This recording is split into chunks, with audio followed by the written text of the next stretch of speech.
কানাডার প্রধান নগরী টরন্টোর বেগমপাড়া সাধারণ বাংলাদেশি জনগণের কাছে ব্যাপক পরিচিতি পেয়েছে বাংলাদেশ থেকে বিদেশে অবৈধভাবে নিয়ে যাওয়া অর্থে গড়ে তোলা প্রাসাদসম বাড়ির একটি পাড়া হিসেবে। আওয়ামী লীগের নাটকীয় পতনের কারণে এই এলাকা সবার কাছে আরও বেশি আগ্রহের স্থান হিসেবে আখ্যায়িত। যদিও কেউই এই এলাকার অস্তিত্ব স্বীকার করতে নারাজ, তবে এবার এসেছে নতুন খবর। দাবি করা হচ্ছে আস্তে আস্তে লুট করা সব অর্থ নিয়ে বেগমপাড়ায় জড়ো হচ্ছেন আওয়ামী লীগের নেতাকর্মীরা। এদের মাঝে আছেন মন্ত্রী, আমলা থেকে শুরু করে সংসদ সদস্যদের দল এবং তাদের পরিবার।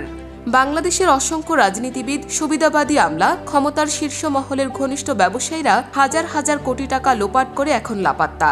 নানা অনিয়মের মাধ্যমে দেশের সাধারণ মানুষের টাকা লুট করে বিলাসী জীবনযাপন করছে কানাডার বেগমপাড়া সহ দুবাই, মালয়েশিয়ায়, সিঙ্গাপুরে।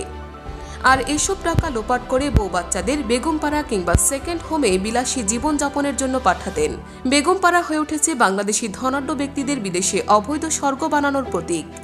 ইত্তেফাকের প্রতিবেদন অনুযায়ী এই বেগমপাড়ার বেগম সাহেবাদের জন্য কারো কোনো সমবেদনা জাগে না, কারণ তারা স্বেচ্ছায় এই সিদ্ধান্ত নিয়েছেন অর্থ অবৈধভাবে নেওয়ার সক্রিয় সহযোগী হিসেবে। এদিকে গত 5ই আগস্ট বৈষম্য বিরোধী ছাত্র আন্দোলনে আওয়ামী লীগ সরকারের পতনের পর এখন অনেকে বেগমদের সঙ্গে যোগ দিয়েছেন বলে জানা গেছে। অন্তর্বর্তী সরকার ক্ষমতায় আসার পর রীতিমতো কানাডার বেগমপাড়া কিংবা সেকেন্ড হোমে দেশ থেকে পালিয়ে যাওয়া রাজনীতিবিদ, আমলা আর ব্যবসায়ীদের ভিড় বেড়েছে বলে জানা গেছে। বিভিন্ন সূত্র থেকে খোঁজ নিয়ে আরও জানা গেছে, মামলা, জেল জরিমানা আর শাস্তির ভয়ে তারা বিভিন্ন উপায়ে ওইসব উন্নত দেশে পাড়ি জমাচ্ছেন। তবে সরকার এদের অবৈধভাবে নিয়ে যাওয়া টাকা ফিরিয়ে আনতে কঠোর অবস্থান নিয়েছে।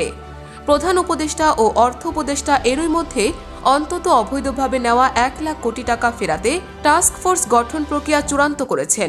আশা করা হচ্ছে খুব শিগগিরই দৃশ্যমান হবে অর্থ উদ্ধার প্রক্রিয়া। এ নিয়ে জাতীয় দৈনিক কালের কণ্ঠ বেগমপাড়ায় ছুটছেন সাহেবরা শিরোনামে একটি প্রতিবেদন প্রকাশ করেছে। সেই প্রতিবেদনে জানা যায়, আওয়ামী লীগের যুগ্ম সাধারণ সম্পাদক ও সাবেক সংসদ সদস্য মাহবুবুল আলম হানিফ, তার 2 ছেলে ফাহিম আফসার আলম ও ফারহান সাদিক আলম এবং মেয়ে তানিশা আলম থাকেন কানাডার টরন্টোতে। আবার হানিফের বড় ভাই রফিকুল আলম চুন্নু সপরিবারে থাকেন কানাডায়। সাবেক এই সংসদ সদস্যের স্ত্রী, সন্তান ও পরিবারের অন্য সদস্যদের নামে রয়েছে বিলাসবহুল বাড়ি, গাড়ি ও ব্যবসা প্রতিষ্ঠান। যদিও উচ্চতর শিক্ষার উদ্দেশ্যে বিদেশে পাড়ি দিয়েছিলেন মাহবুবুল আলম হানিফের সন্তানরা। এদিকে ছাগলকাণ্ডে অবসরে যাওয়া এনবিআরের সাবেক কর্মকর্তা মতিউর রহমানের মেয়ে ফারজানা রহমান ইপসি, তার বাড়ি রয়েছে কানাডার ব্যারি সিটিতে। চলতি বছরের 12ই জানুয়ারি 8,88,000 কানাডিয়ান ডলারে বাড়িটি কেনেন তিনি। এ সময় রেজিস্ট্রেশন ও জমি ট্রান্সফার ফি বাবদ আরও প্রায় 10,500 কানাডিয়ান ডলার খরচ হয়েছে। অর্থাৎ বাড়িটির মালিক হতে ইপসি তাকে খরচ করতে হয়েছে বাংলাদেশি টাকায় প্রায় 9 কোটি টাকা। এই খেলা এখানেই শেষ নয়। অসংখ্য প্রভাবশালী বিভিন্ন রাজনৈতিক নেতা, দুর্নীতিবাজ, আমলা, প্রকৌশলী, পুলিশ, পোশাক কারখানার মালিক, ব্যাংক ও আর্থিক প্রতিষ্ঠানের পরিচালকরাও নামে বেনামে সম্পদ কিনেছেন কানাডার বেগমপাড়ায়। তাদেরকেও আবার যুক্তরাষ্ট্র, আরব আমিরাত, মালয়েশিয়া, সিঙ্গাপুর সহ অনেক দেশে দামি গাড়ি বাড়ির মালিক হয়ে বিলাসী জীবনযাপন করছেন। বিতর্কিত ব্যবসায়ী এস আলম 6-7টি ব্যাংক থেকে প্রায় লাখো কোটি টাকা লুটে নিয়েছেন বলে খবর রয়েছে। এই টাকায় তিনি সিঙ্গাপুরের সাম্রাজ্য গড়ে তুলেছেন। সামিট গ্রুপের মোহাম্মদ আজিজ খান দেশের টাকা নিয়ে সিঙ্গাপুরের শীর্ষ 10 ধনীর একজন হয়েছেন।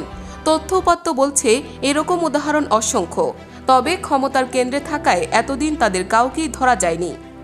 এসবের মাঝে আসার আলো এখন একটাই। অন্তর্বর্তী সরকারের প্রধান উপদেষ্টা ডক্টর মোহাম্মদ ইউনুস বলেছেন, এই সরকারের অন্যতম অগ্রাধিকার হচ্ছে শেখ হাসিনার 15 বছরের স্বৈরাচারী শাসনামলে চলে যাওয়া বিলিয়ন বিলিয়ন ডলার অর্থ দেশে ফিরিয়ে আনা।